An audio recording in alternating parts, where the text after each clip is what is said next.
Before we start, I'd like to invite you to please turn off your mobile phones. And if you would please be standing.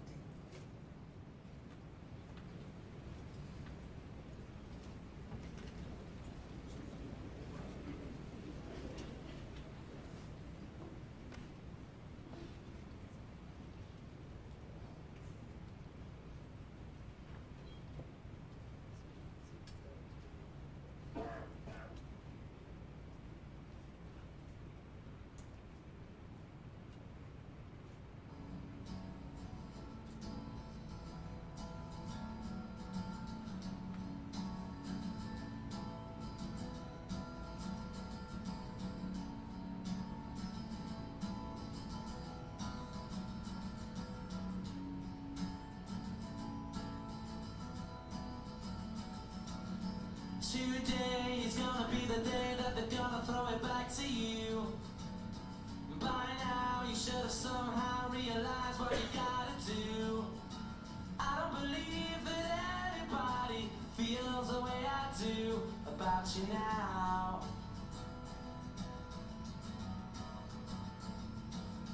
Backbeat, the word is on the street that the fire in your heart is out. I'm sure you've heard it all before, but you never really had a doubt. I don't believe that anybody feels the way I do about you now. And all the roads we have to walk are winding, and all the lights that lead us there are blinding. There are many things that I would like to say to you, but I don't know how. Cause baby, you're gonna be the one that saves me. And after all, you're my wonderwall.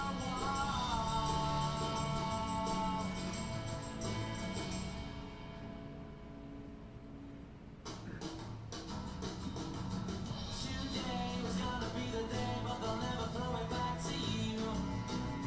By now you should have somehow realized what you're not to do. I don't believe that anybody feels the way I do about you now. And all the roads that lead you there were winding, and all the lights that light the way are blinding. There are many things that I would like to say to you, but I don't know how. I said maybe you're gonna be the one that saves me. And after all, you're my wonderwall.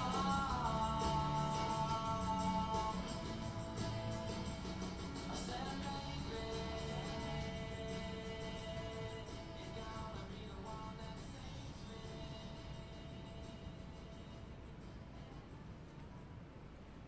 Would you please be seated?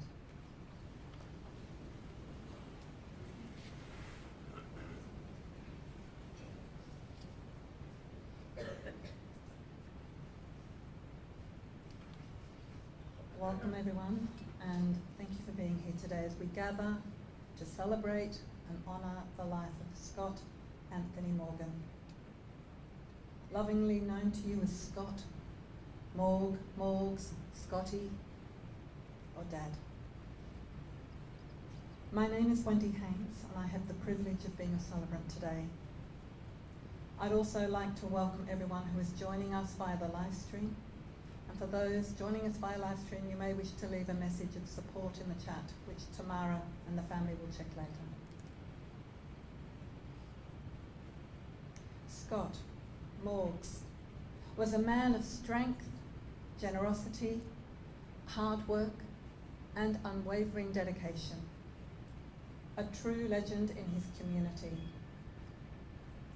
Above all, he was a loving husband and father. As a family, it still feels quite surreal to have to say goodbye to him. A poignant mix of knowing this moment was coming and yet struggling to fully grasp it. Scotty was at the heart of your family and a pillar of his sporting clubs. Scott's presence remains woven into the fabric of your lives. It will live on in the stories that we share today, the values he instilled, and the love, the care, and the generosity that he gave so freely to each of you.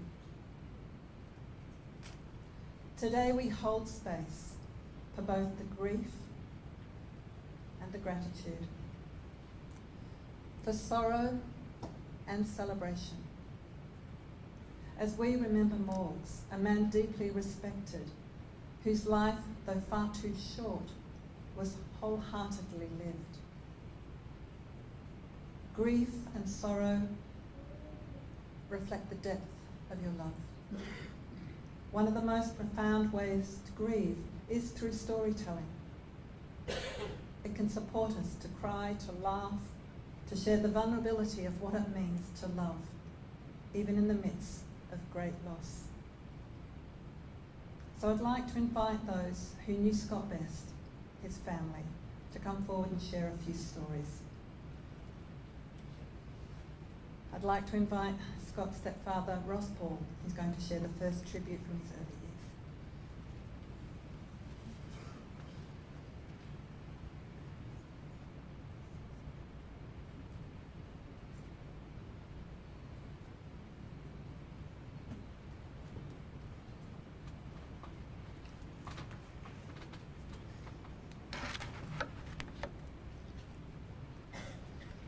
Wow. Welcome everybody here today, and a special thanks to those who have travelled distance to be here to celebrate the short life of Scott Anthony Morgan, known to us most as Morgs. Scott was born on the 13th of December 1981 at Mercy Hospital, East Melbourne, to proud parents, Sue and Peter. He spent his first 3 weeks on this planet in the special nursery of the hospital. Safe to say, from that day one, he was a problem child. Probably true. Sister Stacey came along in 1984 to complete the family. His early years were spent in Melbourne, where he spent a lot of time visiting and staying with grandparents and great-grandparents who adored him. In 1988, the family moved over the border to Coffs Harbour, where he attended Bombal Public School before moving to Karora School to finish his primary schooling. During his days at primary school, he participated in many sporting events that were on offer. Outside of school, he started playing T-ball and then progressed to junior and senior baseball. He played in the under 12s, 14s and 16s and played in 4 grand finals and winning 3. After 3 grand finals, Scott and his teammates all sang "We Are the Champions," enjoyed by all. He represented Coffs Harbour at country championships in all 3 groups. At the age of 16, Scott was selected for A grade and played a few seasons, making the grand final on 1 occasion, just being beaten by 1 run in the final innings. Scott decided to follow his passion of AFL and the loss to the baseball. He still remained great friends with his baseball mates. He also represented the North Coast Primary Schools softball team in years 5 and 12. As a child, Scott suffered from childhood epilepsy, and it was recommended he not play contact sport.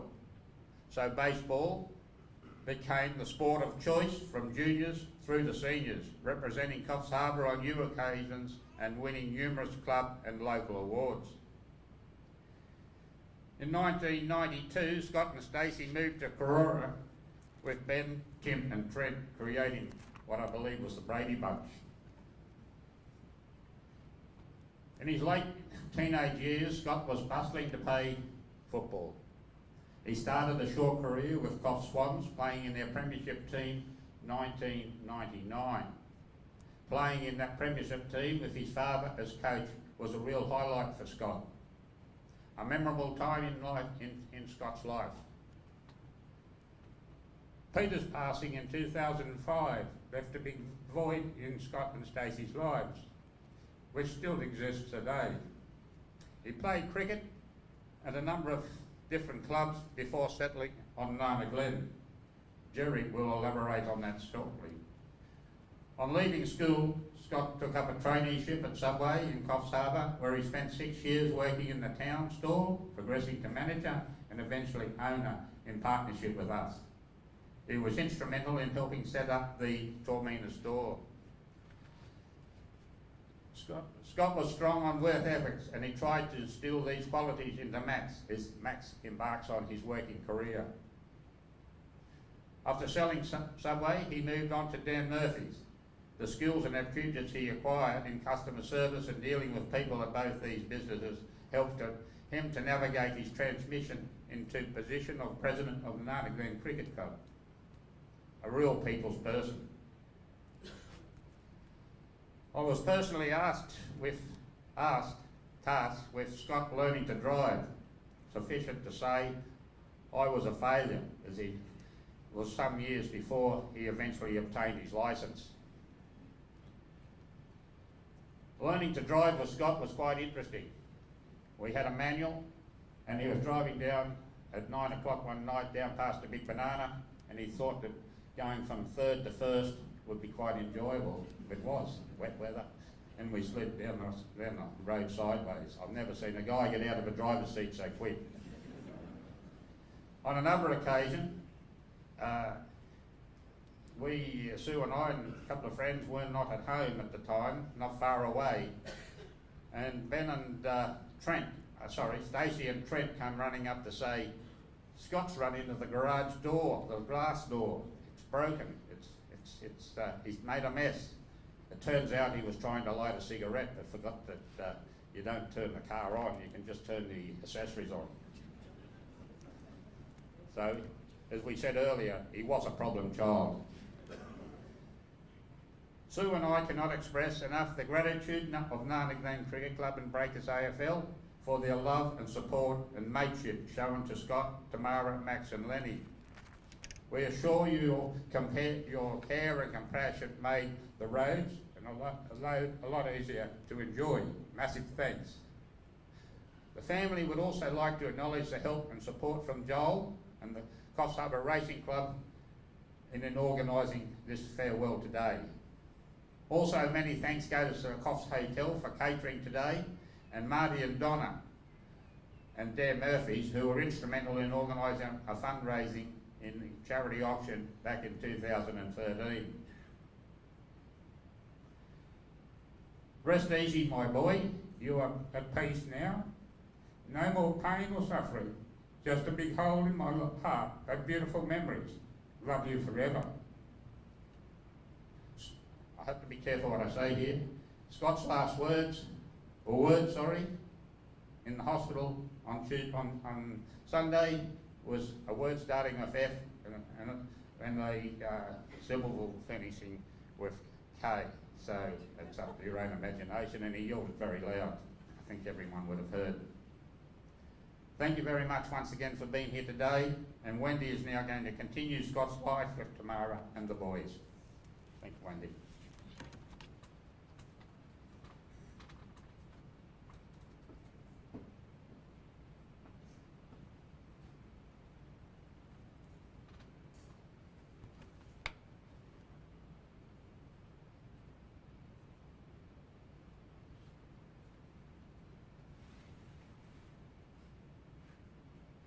Thank you, Russ. Tamara has asked if I would read the eulogy and the tribute that she has written. So I speak on her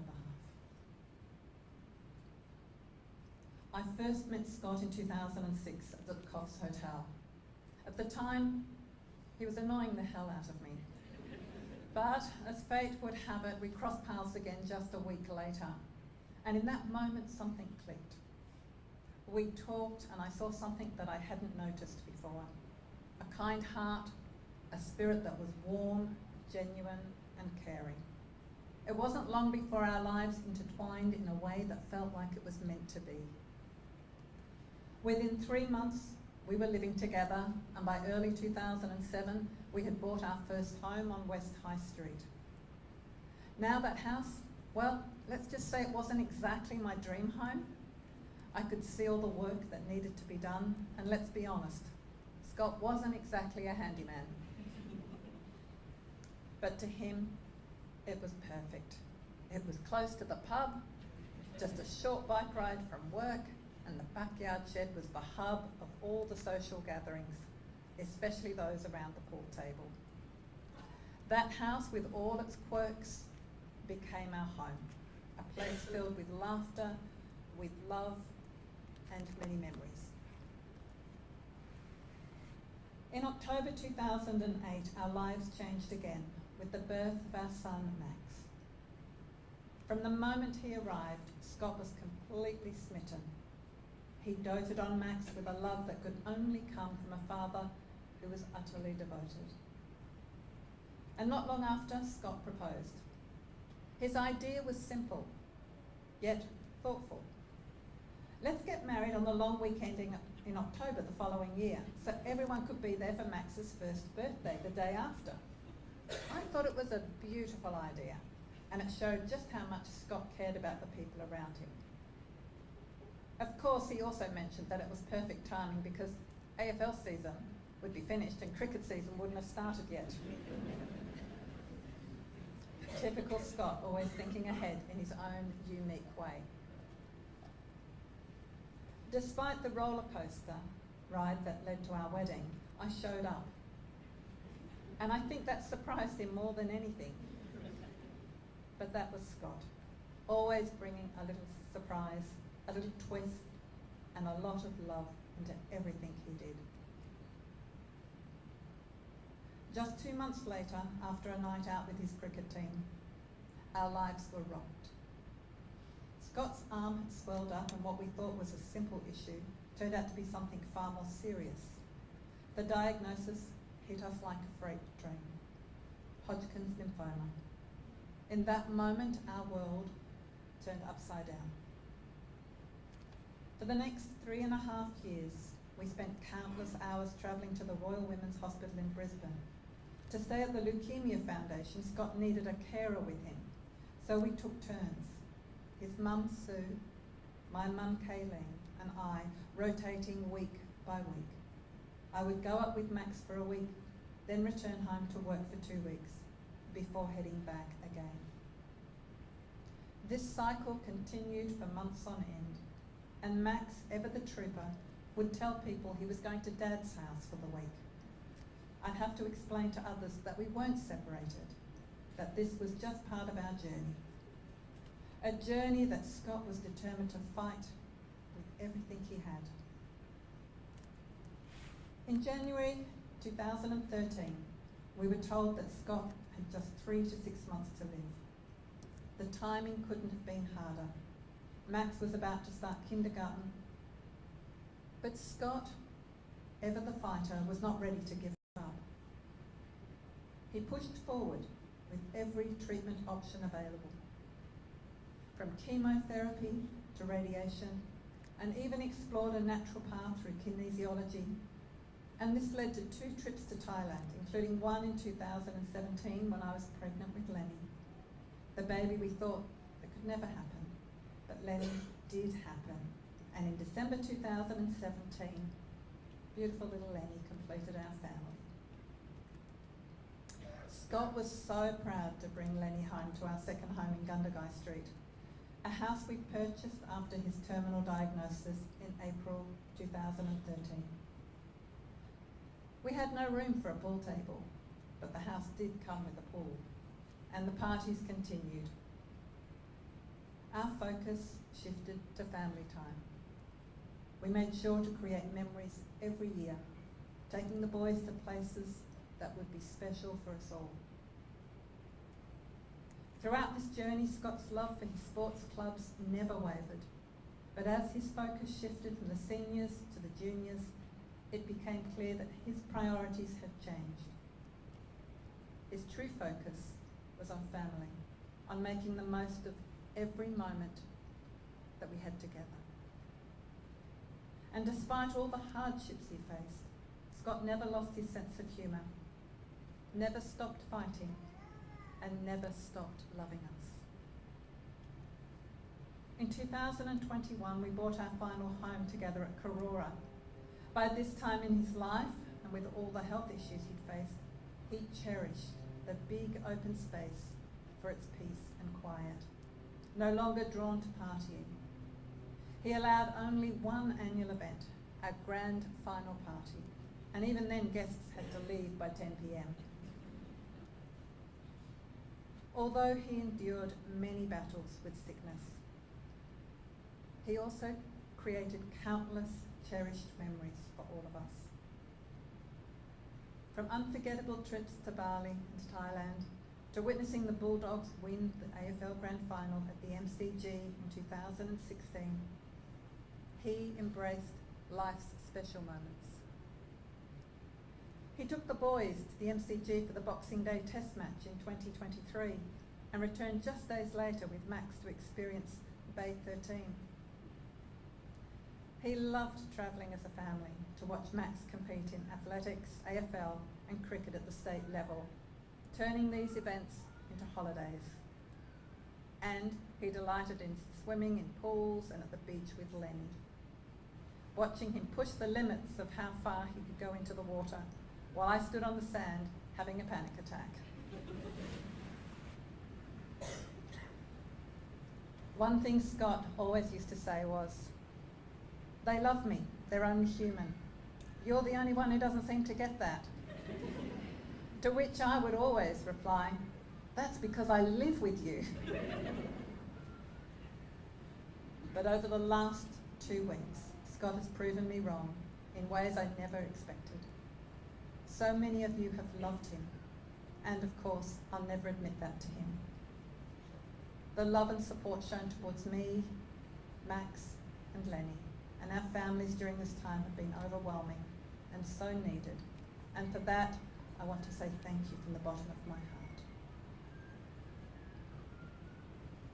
Scott will never be forgotten, as all I have to do is listen to how Max talks about his love of sport, or just look at Lenny, who is his mini-me and has his sense of humour, so heaven help us all. Scott, I hope you know, I hope you knew how amazing and strong we thought you were. Love you big. Thank you, Tamara. So I'd like to invite his son Max to come forward and share a few memories.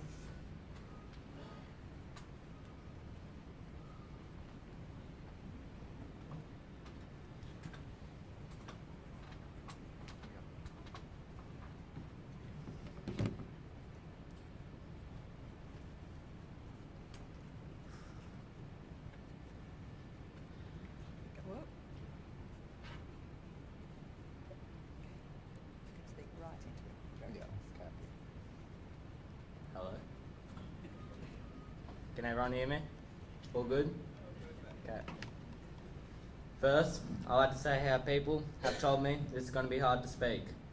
But Dad fought a hard 15 years.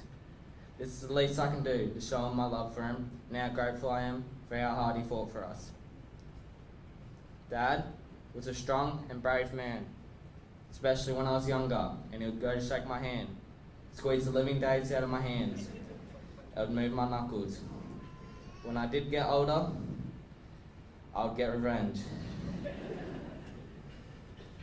Dad would love to call me a flog. Looking back, I can see why. He got creative with it and was bored at work and printed these stickers that said "A flog."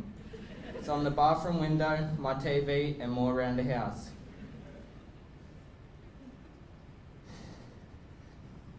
People would assume I went for the Bulldogs because of Dad. But I don't, I go for the Lions. Because first, no disrespect, Bulldog suck. And second, me and Dad like to banter. And I ended up coming down to 2 teams. Don't ask me why, but it was Freo and Lions. I didn't know who to decide to, so I turned to Dad and asked him, who should I go for? Then he said to me, which team is closer to Coles? And the smart 11-year-old I was, I said Freo. Dad turned around and called me a dumbass. Dad was a good man, a good dad, and I loved him very much. And I'd like to thank everyone for coming, and thank you.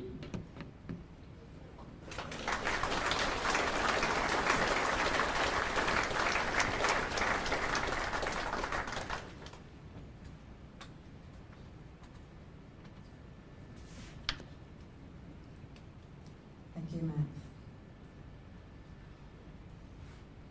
I'd like to invite Jason Sincock from the Swans to talk about the Swan Years.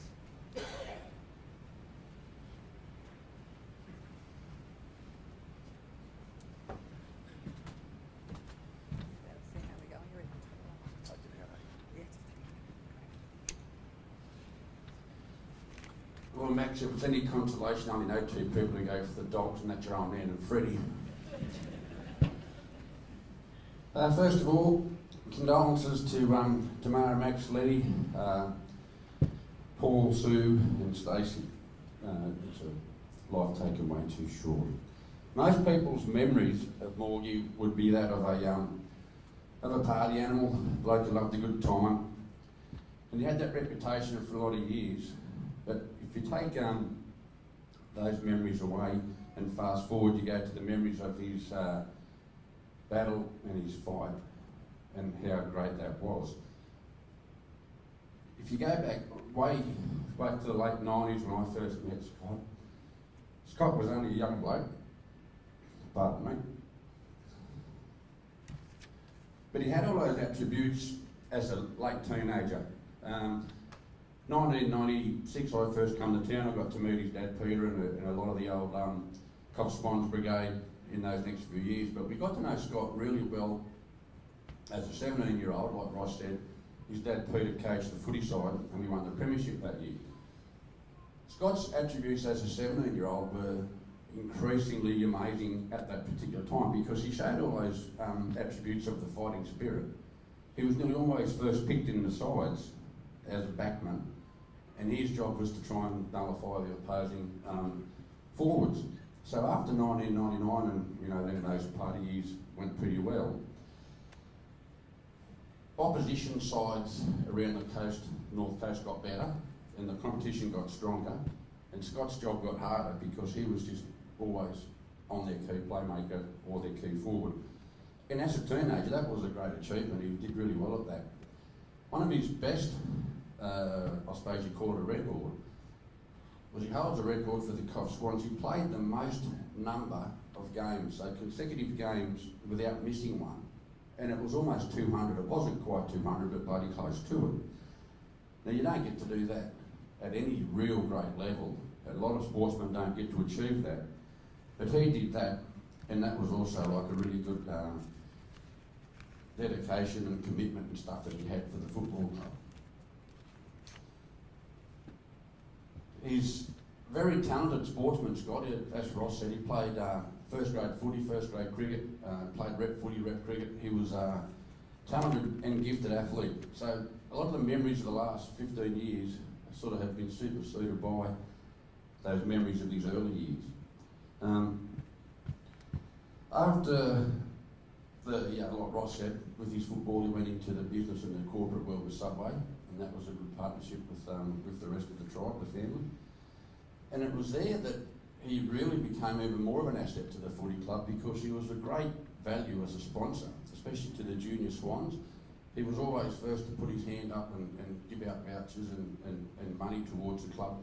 And as we all know, you can look around this room, the amount of sporting shirts in the room, you know how hard it is to put those teams on the paddock each week. So without that, it was a hard thing to do. He also went on to be a captain and a coach. He coached under 17s for a few years at the, well, maybe not a few years, 2 years at the Swans. He was captain of the footy club.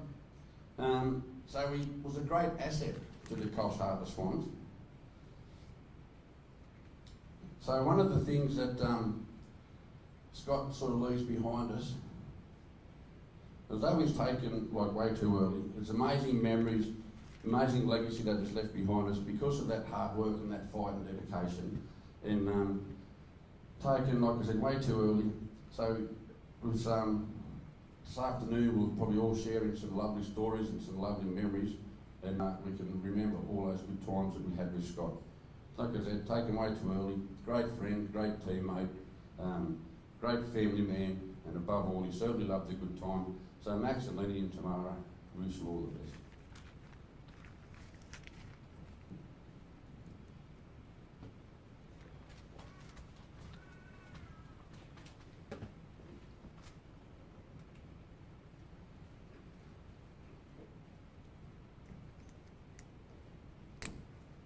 Thank you. I'd like to invite Jerry O'Connor, who's going to talk about the Nana Glen years.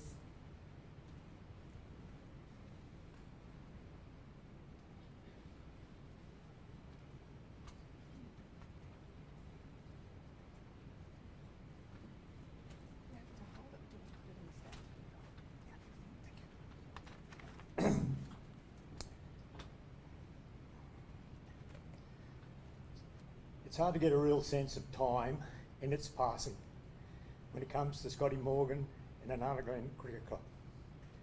Club's over 100 years old. Scotty has only been part of that for the last 20, but what a 20 years it's been. The old timers play cricket to get away from milking and cutting down trees, and then they have a social being. Scotty wouldn't know the difference between a cow and a tree. Third part of the equation he was pretty good at. That's what Morgs brought to the club as a life member, president, secretary, committee man and player. The importance to remember, it's only a game. When it's over, enjoy the friendship and the social side of cricket. He arrived at Nana Glen after their first grade victory over Colts in 2003-04. He agreed to come if Bevan played AFL for the Swans. So we're talking dream time here. When we were down to one side a few years later, he and I conducted the AGM in a phone box. We didn't have a quorum, or a quokka, or a quail, or a quaddie. But the records will never be found because they went down in the big floods of 2013. So don't go looking for them. Other players' memories of Scotty as a cricketer were never about runs or wickets, but larger life images. Best bat in 2008-09, out first ball in the grand final. Winning third grade with Max, Benny and all the other fathers and sons. 34 not out, recovering from a big night on the Gold Coast trip away. Everyone was hit off the top edge.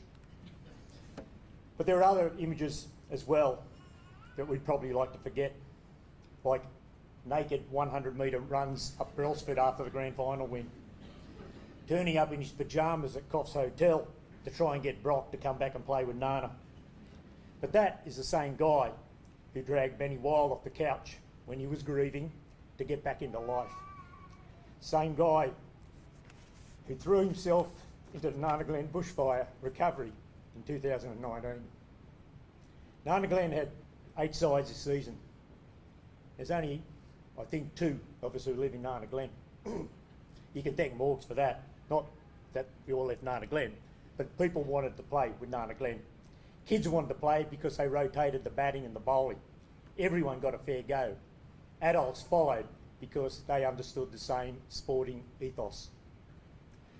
We all remember when we heard the awful prognosis, but we also witnessed an unbelievable and tenacious fight. You couldn't have scripted his last day. He followed the ball-by-ball descriptions of the first grade's victory this year from his hospital bed. That was Morgs. Yarra Valley shed a tear that Sunday and it farewelled one of its best. There was light, gentle rain on the roof and we all shed a tear.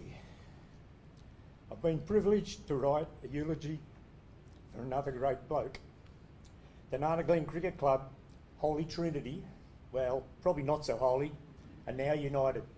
Lenny Dowles, Lockie Jew, Scotty Morgan.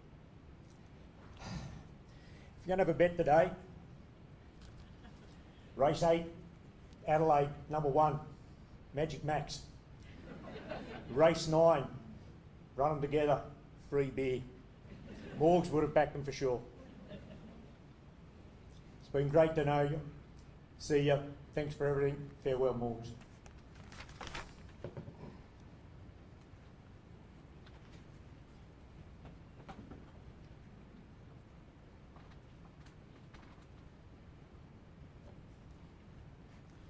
Thank you.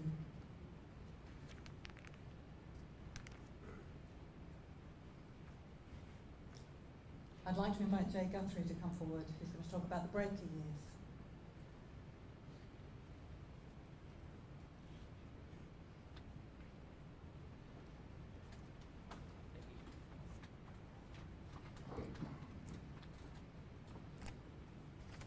If you didn't know, Morgs was a bit of a hazer. So I'll just start here. Max, he would have said, get off your bloody phone when you come up here. He would have said, Jerry, thanks for giving the bloody tip away and bringing the odds down. And he would have said, Scratchy, untuck your shirt.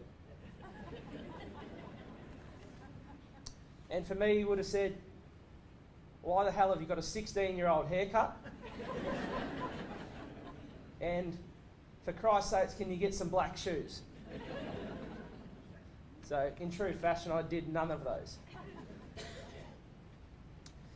Before I start, I know that Morgs would be sitting here, focused on every word I said and every movement I made.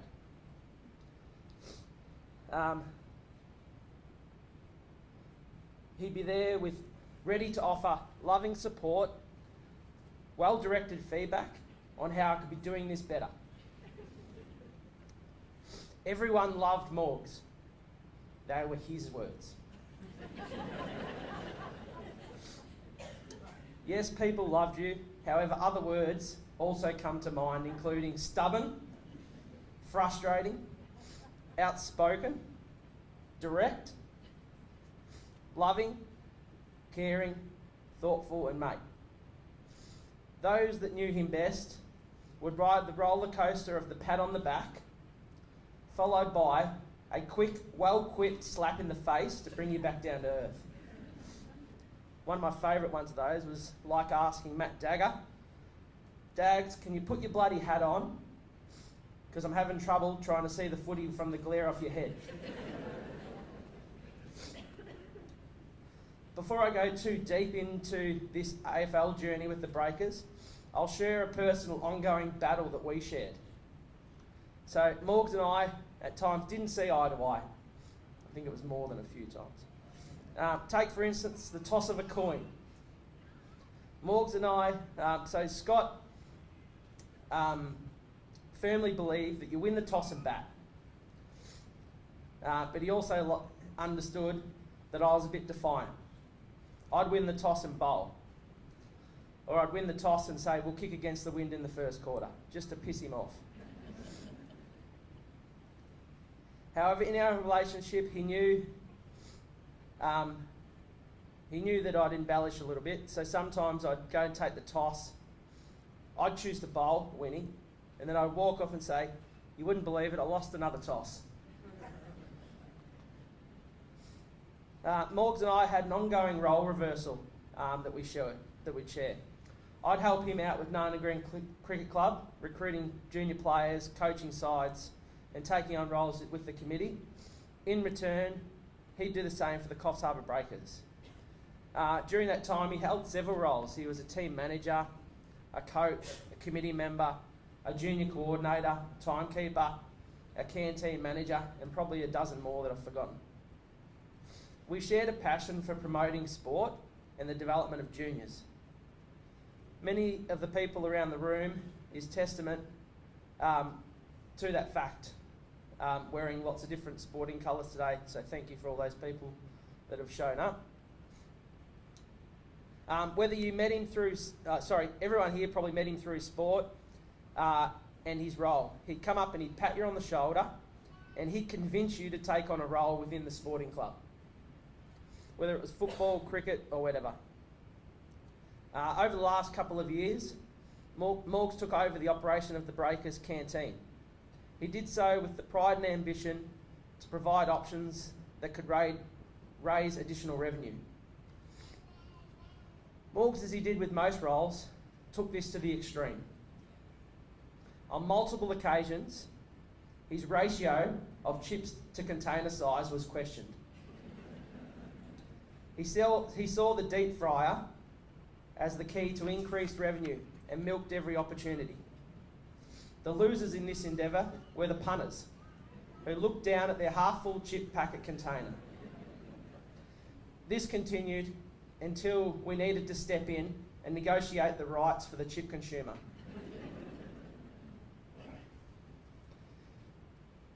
Max and Lenny, I know that your dad's proudest moments were watching you guys play football and express yourselves in your own way. Max, I remember Dad watching you at Oz Kick. You were swinging on the post, digging for worms, and he'd say to me, maybe he's just not a footballer. As he watched you develop, he gleamed with pride and gloated about your on-field performances. His dream was to watch you play senior football, possibly in 2025. Don't worry, mate, I've got your back, and I'll keep pushing Mum along the journey as well. I know you'll do him proud. Lenny, Dad loved watching you run around in Auskick last year. Even when the ball was kicked to you and you continued to have a conversation with your mates rather than go and get the ball. He was stoked watching you score goals and a little bit jealous that someday you would surpass his goal-kicking tally. Probably happen this year, mate.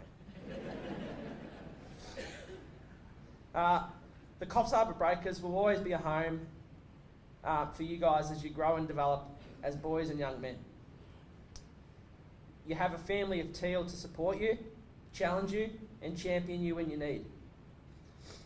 Before I say goodbye, I just thought I'd share one last coin toss. Sorry, Morgs, it's tails. We'll have a bowl first. Thanks.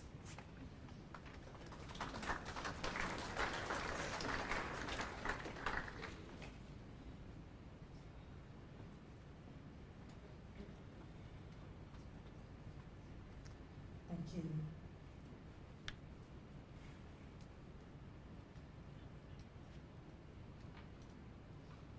Thank you for the many stories, and I know there's going to be many more told at the wake. I'd like to share a little about the music choices today and why they're so meaningful for the family. The opening song you heard, Wonderwall, was one Scott used to sing with Max while teaching him to drive. Quite loudly, I'm told. During the photo reflection that we're about to watch, the first song we'll hear is Chasing Cars, which was Scott and Tamara's wedding song.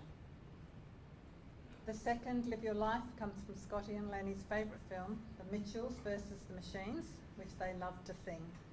Max and his dad will also sing that one together in the car, belting it out, full of life. As so many of you would know, each song holds a story. Some songs hold many stories. They're threads woven through our lives and into the fabric of this community. They stir memories, emotions. Listening to Chasing Cars brings with it both love and sorrow. And the Bulldogs theme song, which will close the ceremony, evokes a deep sense of connection to those here now and those who came before, fostering continually a sense of belonging. So often it's a song that opens the door to our unravelling of grief or deepens our sense of love. So let us now watch the photos and listen to these songs collated by the family.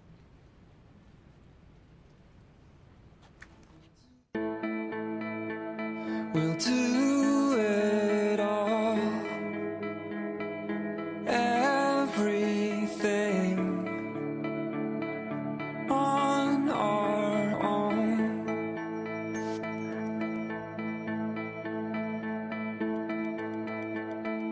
We don't need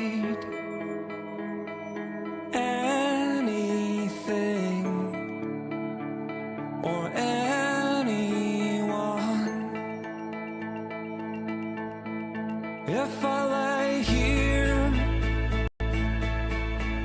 if I just lay here, would you lie with me and just forget the world?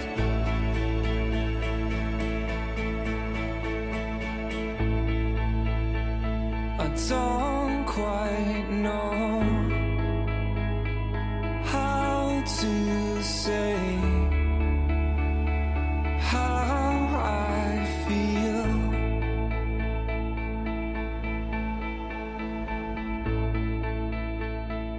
Those 3 words are said too much.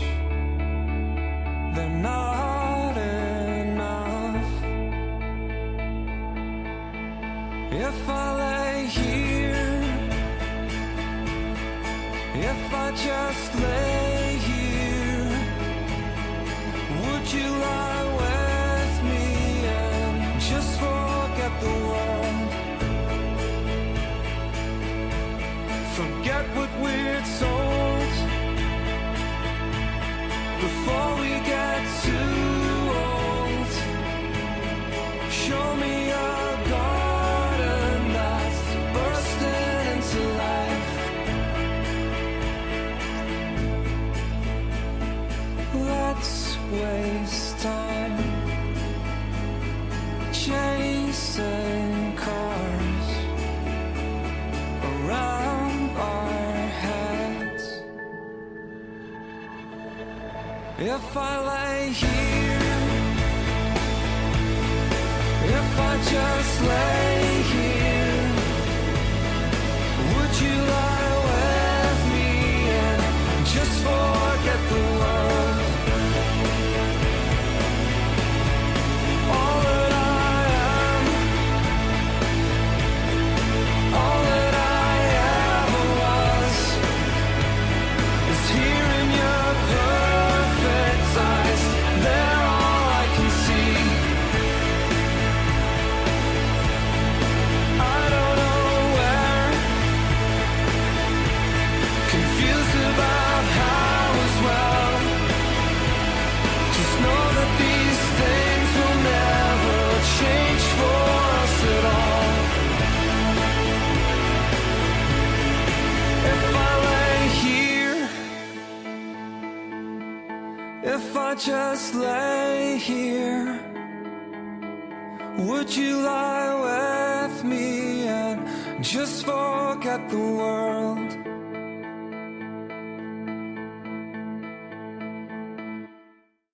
You're gonna be a shining star. Fancy clothes, fancy cars. Let me see. You're gonna go far, 'cause everyone knows who you are. So live your life. You steady chasing that paper, just live your life. Ain't got no time for no haters, just live your life. Don't tell them where it'll take ya, just live your life. 'Cause I'm a paper chaser, just living my life. Never mind what haters say, ignore them till they fade away. Amazing they ungrateful after all the game I gave away. Safe to say I paved the way for you cats to get paid today. Still be wasting days away now had I never saved the day. Consider them my protege. How much I think they should pay? Instead of being gracious, they violate in a major way. I never been a hater, still I love them in a crazy way. Some say they sold the yay and know they couldn't get work on Labor Day. It ain't that black and white, it has an area that's shaded gray. I'm west side anyway, even if I left today and stayed away. Some move away to make a way, not move away 'cause they afraid. I brought back to the hood, and all you ever did was take away. I pray for patience, but they make me wanna melt their face away. Like I once made them spray, now I can make them put the K's away. Been thugging all my life, can't say I don't deserve to take a break. You'd rather see me catch a case and watch my future fade away. A shining star. Fancy clothes, fancy cars. Let me see. You're gonna go far, 'cause everyone knows who you are. So live your life. You steady chasing that paper, just live your life. Ain't got no time for no haters, just live your life.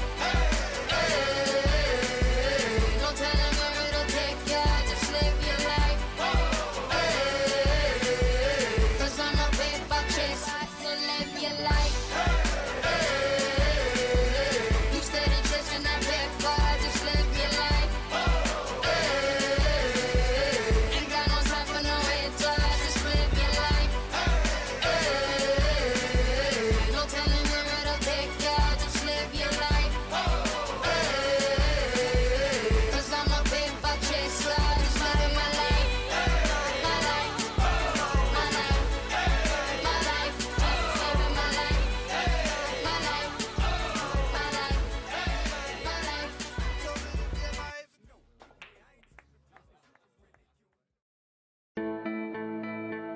We'll do it all. Every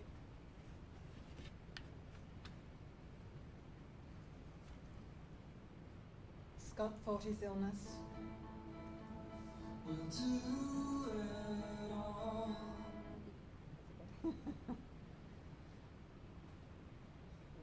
He would have liked that.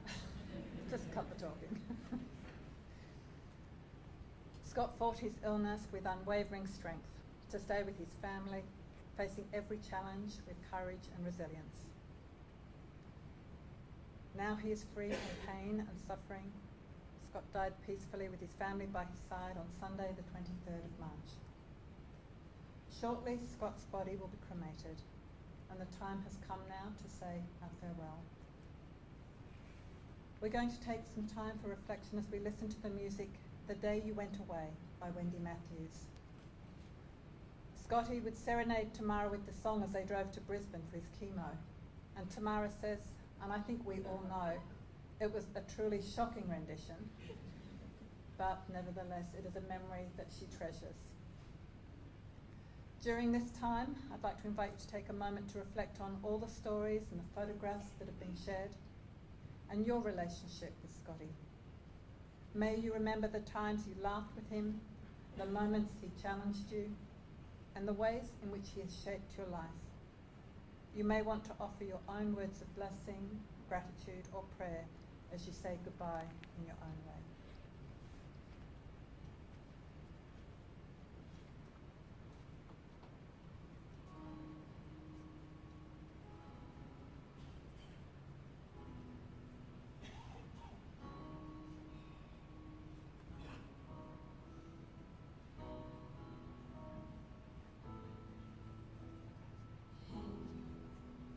Does it ever make you wonder what's on my mind?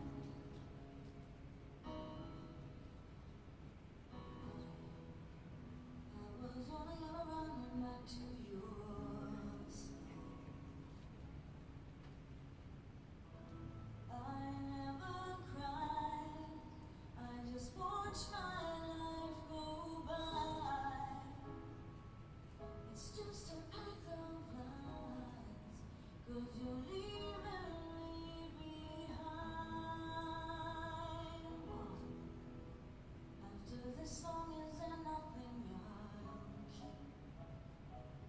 Oh, I can shout. You'll pretend you're falling loves.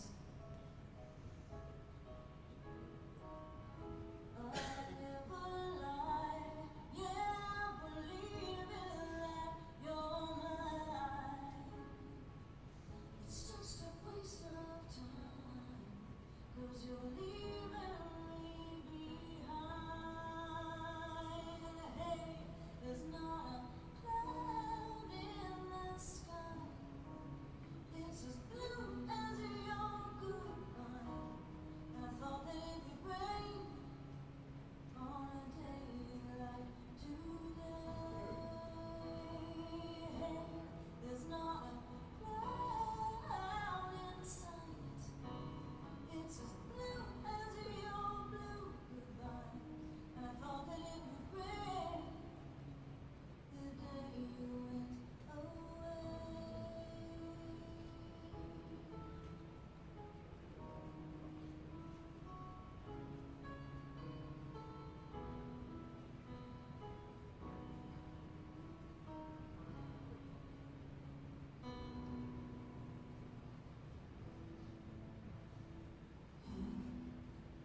Does it ever make you wonder what's on my mind?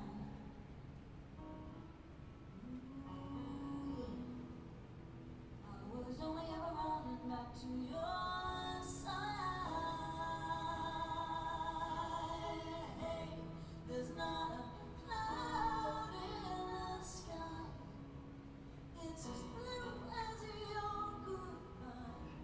And I thought that it would rain on a day like today.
is indeed a blue day.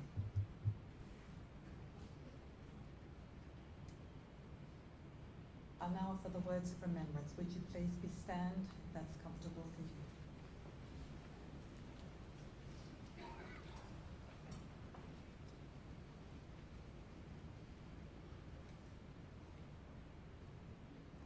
We honour Scott's deep love for his beloved wife, Tamara, and their sons, Max and Lenny. As we come to say our final goodbye, we remember Scott, Morgs, a truly genuine and kind man, a devoted husband and father, a loyal mate, and a legend in his community. Scott was one of the good ones, the kind of person who would do anything for you, a true supporter on the ground at the Nana Glen Cricket Club and the Breakers AFL Club. His leadership, commitment, support and encouragement shaped not only the clubs but the many lives he touched. His legacy will continue to inspire for years to come. Scott has left a lasting impression on all of you, not just through his achievements but through the warmth, generosity and big-hearted spirit that defined him. Your loss is immeasurable, but so too is the love and the respect he leaves behind. You will miss Scott simply being here. For those closest to him, you'll miss the movie nights, the code breaker battles, and the spontaneous dance-offs. You'll miss his guidance, telling you what to do and exactly how to do it right. He's always been there to help you make decisions and give him pointers on how to improve, even after a win at the grand final. You might not miss his stubbornness, but you'll miss his humour, his banter, and the way he could make you laugh, even when he was jumping out from behind something just to startle. Most of all, you'll miss his unwavering love and devotion. Scott was all about Tamara, Max and Lenny. He faced every challenge with courage, put on a brave face and lived his best life to the end. Scotty was one of the best. May his stories live on in your memories, his values in your actions, and his love for his family, his passion for family first, hold you close together. May he rest in peace. Would you please be seated?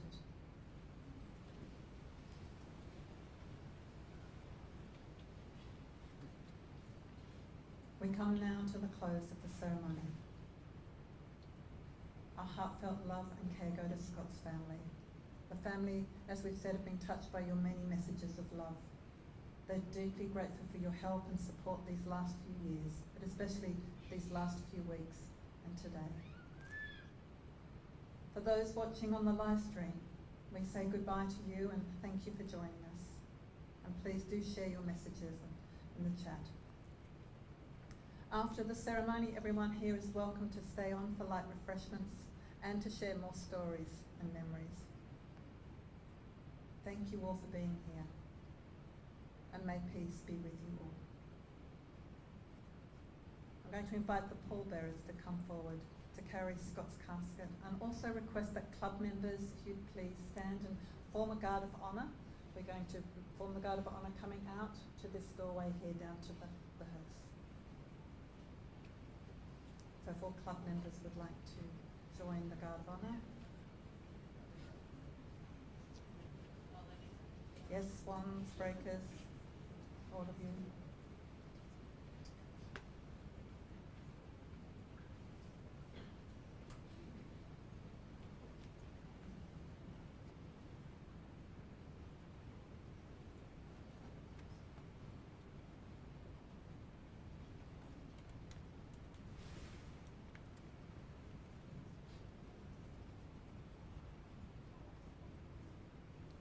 Would everyone please be standing?